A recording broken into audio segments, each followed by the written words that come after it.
Welcome to another edition of the Five Star Zone. Big week in the Big Ten. So, you know what? With Oregon and Washington joining us, I thought that I would ask my friend Dave Softy Mahler to join us here on the show. He covers the Huskies. I met him when Michigan State got destroyed by Washington last season, but we remained in touch. And I figure, what a better person to talk to, because after yesterday, I really have no idea what just happened because everything happened so quickly.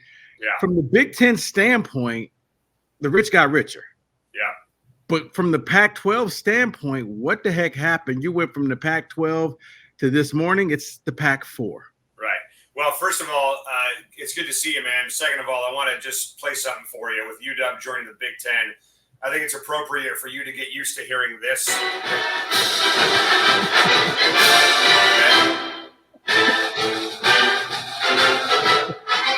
Never gets old, man. So get used to that, Rico. You're going to hear that a lot in the next 50 years or so. But, yeah, I mean, as far as the Pac-12, let's face it, they're done. It's over. I mean, yesterday on the air, literally felt like a funeral for the conference. And there's a couple reasons why. First of all, I'm a big Husky fan. My partner, Dick Fain, is a big Husky fan. My producer, Jackson Phelps, is a big Husky fan. But between 10 a.m. and 3 p.m., it's all Washington State Cougar fans on the air. All right? There's 4 of them on the air. So for them, it was absolutely a funeral. They were despondent on the show yesterday because you got 4 teams left: Cal, Stanford, Oregon State, and Washington State. And they got no idea what they're doing, Rico. I mean, they could join the Mountain West. They could go potentially independent, which is crazy. Or they could drop down to Division I AA, which is FCS football. And if I'm a Cougar fan and somebody is actually suggesting to me, like, you're a big Spartan guy. Imagine if somebody came to you and suggested that Michigan State's going to drop down to the FCS. I mean, you just quit, right? You just pack up your stuff and go. No, you're right. Or I would assume it's just an average Michigan fan who just always talks down upon them. But I get what you're saying. That's the point. And then Michigan's going to another conference, and they've got the superiority complex. But you and I, for as much as we love our teams, we'd be done. We'd like, you know what? I'm quitting. I'm going to go work at Burger King, man, or go on a hike or something for the next 15, 20 years. So they are absolutely crestfallen and heartbroken over what happened yesterday. And I don't blame them. But I also don't blame UW for doing what they did because, Rico, dude, come on, man. There's people that are blaming Washington and Oregon for the death of the Pac-12, and that's nonsense. This thing was over the day USC and UCLA took off last June to join the Big Ten Conference. It was only a matter of time before the whole thing fell apart because they were never going to replace those teams. They're talking about, San Diego State, UNLV, SMU, Colorado State. It was never, ever going to be the same after the LA schools took off. So it was only a matter of time. But it is stunning, dude, Rico. I got to tell you, man, you think about, like, the Southwest Conference was around for 80 years. The Big 8 was around for 80 years. But they merged, right, and formed the Big 12. Right. The Pac-12 is just going away, right? Like, there's no merger with the ACC or the SEC or the Mountain West or the American or the Colonial, none of that stuff. They're just splintering off. You got Arizona, Arizona State, Utah going to the Big 12, UW, Oregon, USC, UCLA to the Big 10, Colorado to the Big 12. Right. So it's like everyone just got together and just say, you know what, time to go, time to break up. We're going to pack our bags and all go our separate ways. So it is unprecedented. It is shocking to see what happened yesterday. Softy, I mean, for us, it was just like, you got to be kidding me. And we actually did something on our show on Friday where we played this like detective game of what killed the Pac-12. Yeah. And in the end, I kept deducing it down to maybe it was back in 2007 when then Commissioner Jim Delaney of the Big Ten came up with the Big Ten Network. And they said, you know what? Let's just go into the major markets. Let's make as much money as possible. Let's entice teams to come and join us. And it's worked because, yeah, you guys, I mean, with the Pac-12 breaking up, it was like, I wanted to say musical chairs, but the best analogy we said was it was like the Titanic and people were just jumping in lifeboats, whether you had to put on a wig and a dress to get on that boat. And the final 4 teams just picked up instruments and start playing like, well, that's it. There's no hope for us. We're going down with the ship. A conference that's been there for over 100 years. It's it's funny because I hear people always talk about NIL and the portal is killing college sports. And I'm like, guys, NIL and portal had nothing to do with this. This is TV money. This is networks. Right. A conference just died in front of you, and now other conferences are coming, not to pay respects, but it kind of, at least from the Big Ten perspective, it looks like they just kind of picked the carcass and took what was left. Yeah. I mean, is that a safe assumption? Yeah. I think you're dead on all your points. I mean, look, we've used the Titanic analogy a ton in the last couple of weeks, man. But I would just say, first of all, USC and UCLA was the Titanic hitting the iceberg. This thing was already sinking by the time UW and Oregon got to it. And frankly, I think it was already sinking before George Kliavkoff took over, right? I mean, the USC UCLA thing was announced last June, but we know it was much further down the road than that. This was in the works for months and maybe even for years. So that's number one. I don't blame George Kliavkoff for a lot of this. He does get some culpability, Rico, but to me, it's Larry Scott and it's the conference presidents. And I don't know if there's any one moment you can go back and look at, like you said, the Big Ten starting their own network, NIL, whatever, blah, blah, blah, the portal. I don't know if there's any real one thing you can look at, but there's some symbolism in the fact that about a decade ago, if not longer than that, there was a thought that Texas and Oklahoma would join the Pac-10 before Colorado and Utah came on. There was even some rumors about Missouri back in the day. And the conference presidents and the commissioner, whether Tom Hansen, Larry Scott, whatever, always just kind of scoffed at that. We don't need schools like that. We're an academic organization. We live in our ivory tower. And there's some arrogance, and there was some arrogance. Hell, Chris Peterson was on the show with us yesterday, and even he talked about the arrogance that came from the Pac-10. Rick Neuheisel has mentioned the arrogance that has come from the Pac-10. They really thumbed their nose, Rico, at a lot of different things and a lot of different people. They thought they were above it all. They thought they were superior academically to a lot of conferences. COVID's an example, right? I mean, look at COVID. The SEC played football. The ACC played football. The Big Ten played football. Pac-12 had to be forced into playing football, and they only played 4 games. That's it. Ohio State went on to play, I think, in the Final Four that season, for crying out loud. So they just really kind of scoffed, man, at a lot of stuff, and they thought they were high and mighty and very arrogant. They never really made it about football. The conference presidents, I don't think, had the passion that, for example, the presidents in your conference do. Right. I think all of it eventually just caught up to them. It really did. I mean, and now, because I was going to ask you, does this go all the way back to Larry Scott? Was it just arrogance? Yeah. Yes. Because it's not just one thing. It's not one event, but man, when you see all of this happening, what's it going to be like in the final year of the Pac-12? Because here's the thing. Yeah. You guys may be the best conference in football with about 4 or 5 NFL quarterbacks throughout your conference. Absolutely. Knowing, you know what, none of this means anything because we're all going our separate ways. It's very uncomfortable. I will tell you that right now. It is very uncomfortable. People have asked me, what's it going to be like you? And the appropriate answer is, I got no clue, dude. I've never been in this position before. Nobody has ever been in this position before, where a conference plays one final year and then everybody goes their separate ways, like you talked about. I don't know. It's going to be odd. The Apple Cup is going to be weird with Washington State in November. It could be the last Apple Cup ever played in November because they're talking about maybe playing the game as a non-conference game, but moving it to September in the non-conference schedule. The games against the teams that are going to the Big 12 is going to be weird. We're coming to you guys in September, which is going to be a conference game starting next year. Right. The whole thing is crazy, dude. It is absolutely crazy. And you're exactly right. The irony is that for a conference that was so down for so long, talent-wise, this might be the best group of players that they've had in 10 to 15 years. Bo Nix at Oregon, Caleb Williams, the reigning Heisman Trophy winner, right. Cam Rising at Utah, DJ Ungalele transferred to Oregon State, the 5-star kid from L.A. Michael Penix is a guy that finished in the top 10 of the Heisman Trophy, almost led the nation in passing yards a year ago, won 11 games. So Deion Sanders at Colorado, right? There's all these crazy different stories, and it's amazing that it's like you're going to get one last trip to the sack with your wife before you go to the divorce lawyer the next day. Yeah, I mean, shut up. great way of putting it, though. That's what it is. One more night with the missus, and then this is it, man. We're gonna have one final fling, and then we're calling the divorce lawyer tomorrow morning. We're getting the hell out of this relationship. So it's very, very odd. But look, it's going to make for an interesting year. It's going to make for a unique year. I think the Apple Cup is going to be nasty.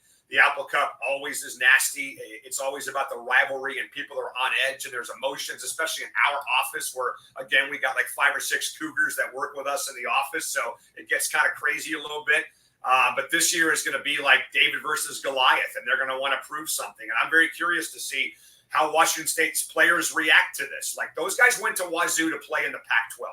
Not to play in the Mountain West or to play in the FCS. So do they kind of maybe, if things start to fall apart on the field, kind of back off the gas a little bit? Stanford and Cal, do those players even give a damn about the 2023 season? So, dude, it's nuts. I've never seen anything like this ever. Dave Softy Mahler joining me here on the 5 Star Zone. You hit upon a bunch of things, man, that I do want to touch upon. I guess –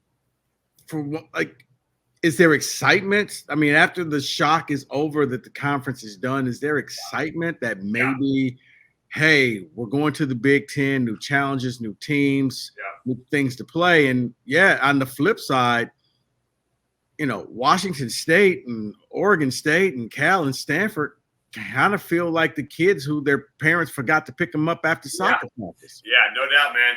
For me, just to answer the question, I'm super excited about this. I mean, yesterday, like my wife will tell you, I'm walking around the house, pumping my fist, smiling my ass off the entire day.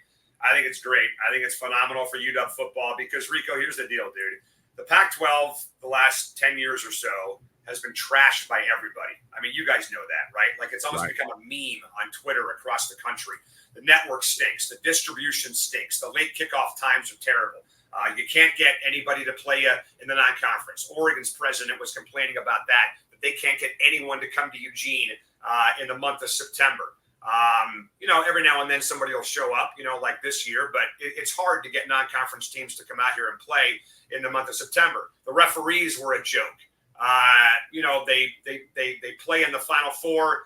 And they can't find a way to punch through. There's all these reasons why the Pac-12 has been trashed. Terrible commissioner, terrible leadership, all that stuff. And so we've wanted, I think, to get out for a while or to have a massive change. I was hoping Clay Offkoff would have been the guy, but that obviously didn't happen. But I just think for me, you've had a seat at the kids' table. Now you got a seat at the big boy table, right? Right.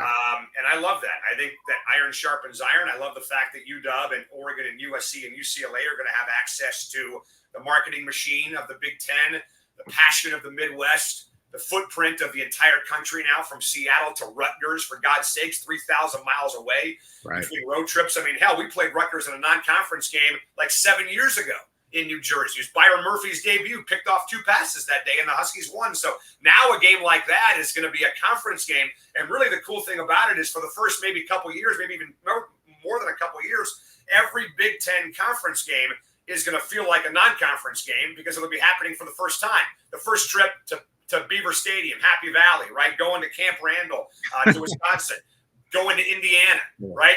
Coming out there to Michigan, Ohio State, Michigan State. They're all going to feel like non-conference games when they happen for the very first time. So I am freaking jacked, Rico. So I guess it's a good thing you're coming out to state this year, so it'll be old hat the next time they come out. Figure it out. Exactly. Figure out the nice pizza places, the restaurants, all that stuff. I'll find out where you live so I can crash at your pad. But I am super duper thrilled for this. But there are some Husky fans, at least on social media, that are not happy about it. And we can talk about that if you want. But you would think this would be like, No, let's talk about that. Well, I just think there's a lot of Husky fans that are sad to see the Pac-12 go.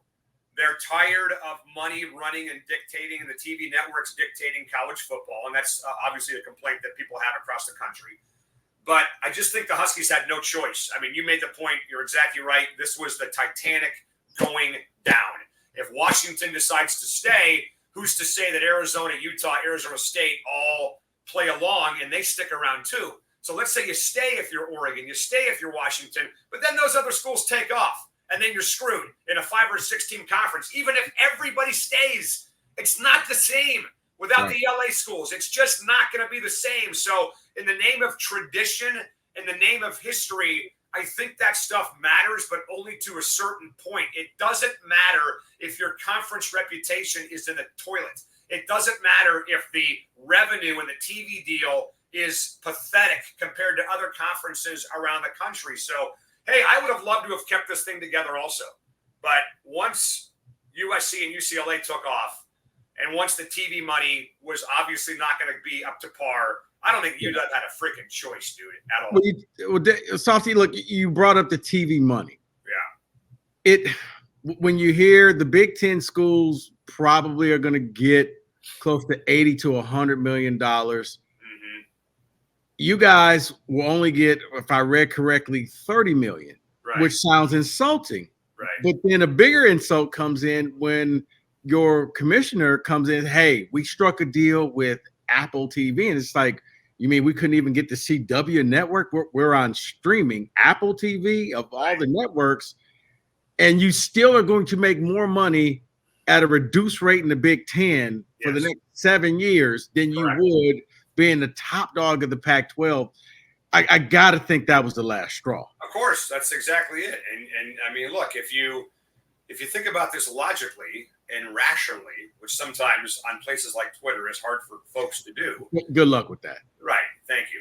I'm still trying. That's exactly the conclusion that you would come to, that, hey, yes, you're taking a smaller share than a lot of other Big Ten teams. I don't know where Rutgers and Maryland and Nebraska are right now, but they're not making as much as other teams are.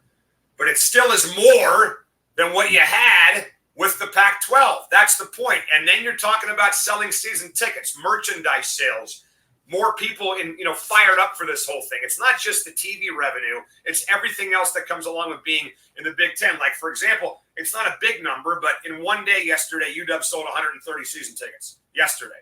Okay. So, I mean, even if you say it's $1,000 a pop, that's $130,000 that came in yesterday to UW, and that's day one. So they start winning in the Big Ten. This starts to kind of, pick up some steam.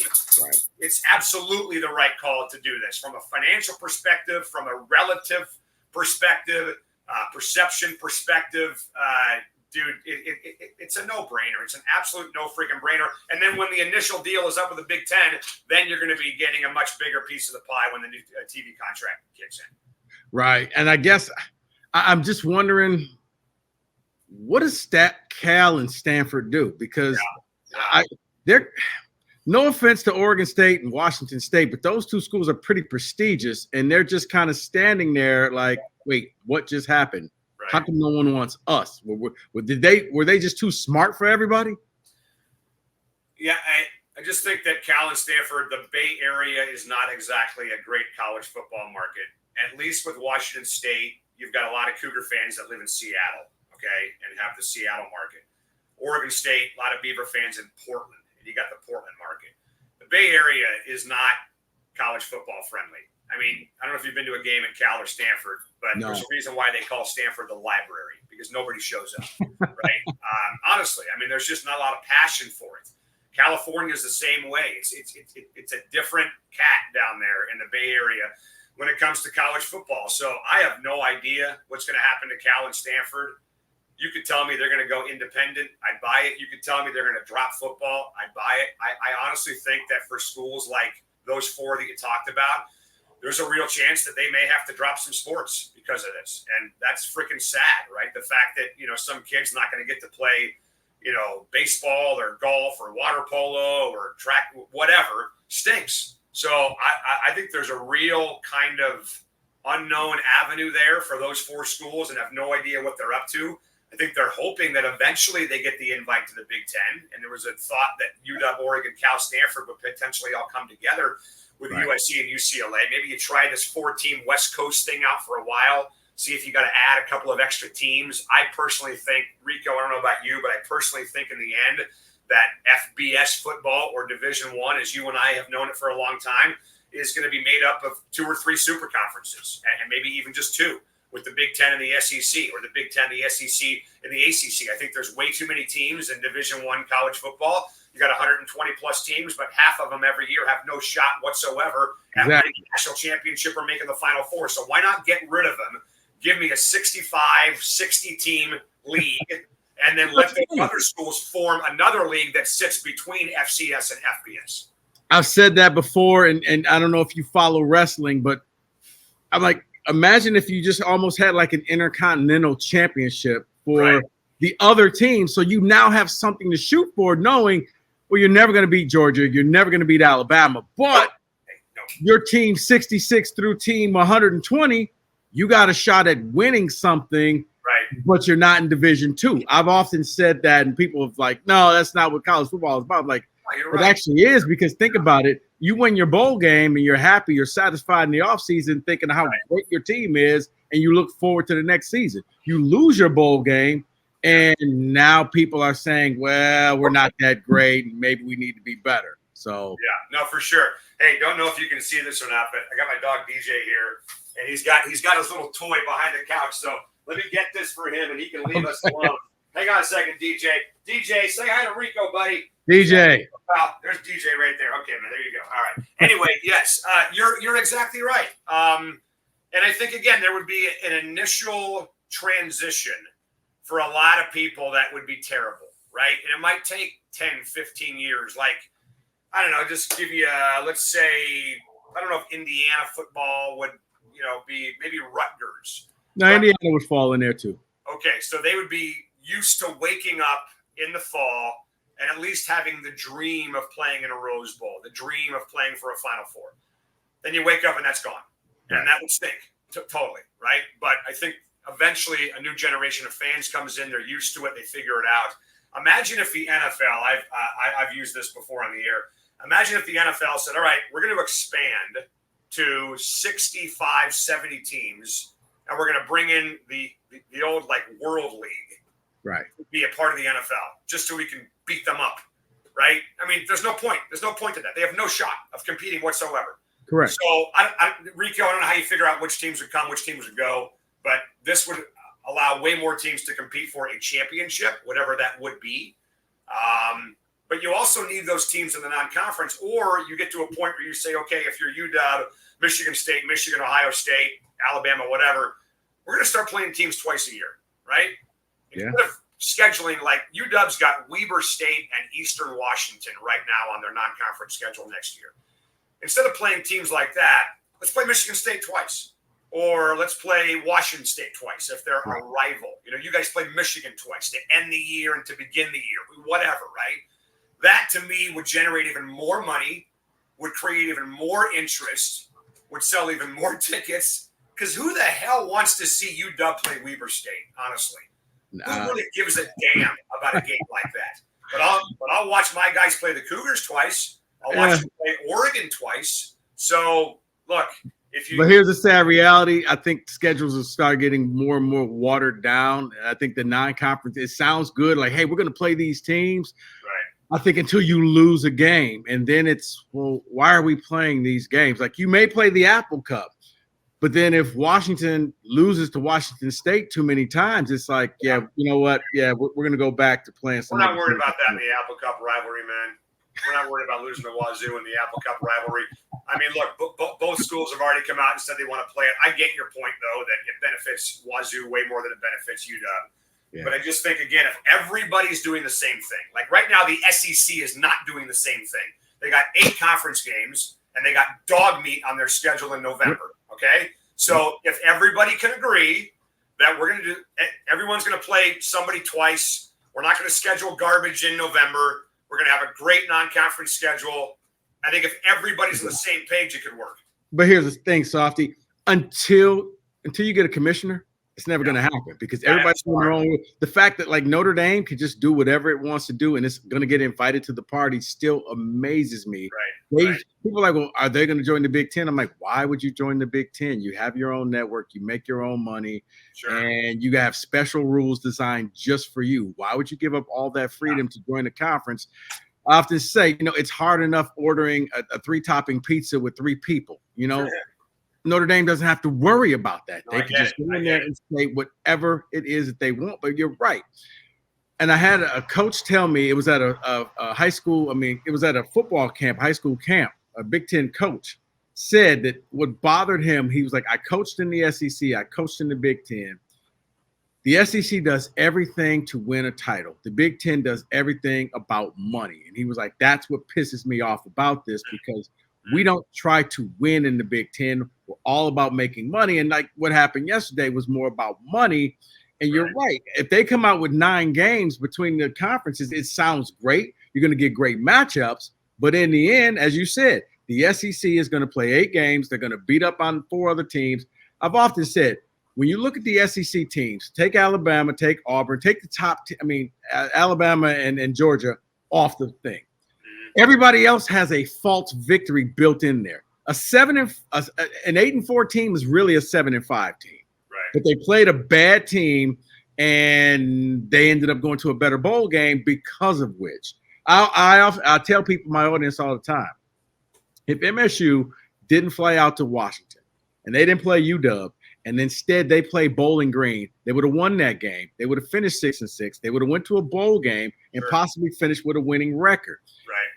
That's what happens when you play lesser teams. You get elevated wins. So, and I think until the SEC is forced to change that, that's not going to happen. But you know what? I'm sorry. I'm getting sidetracked. No, you're right, because Rico, here's the thing. And we've had this conversation before that the college football playoff is not run by the NCAA, obviously. It's in partnership with the NCAA. So I've always thought that the college football playoff being privatized is step one to the entire sport being privatized. Yeah. I think the NCAA at some point is going to be out the door. They're going to be gone. Because right now, let's face it, dude, they have no power whatsoever. They have no influence over college football. They're just a bunch of talking heads in suits sitting there with their thumbs up their butt doing nothing. I've often said they're the king, or they're the queen or king of England, where you do all of this stuff, but in the end, you got nothing, no power. They're figureheads. They're absolute figureheads. I mean, there's no enforcement whatsoever. NIL's out of control. You're not supposed to use it as a recruiting inducement, yet everybody does. Okay, it's ridiculous. So this is step one towards privatizing college football. But you're exactly right. And, Hugh Millen, who's a former Husky quarterback, I think you met Hugh at the game, he made a point. He said, look, we can be either capitalists or we can be socialists when it comes to college football. I'm not a socialist in my daily life. I'm a capitalist in my daily life.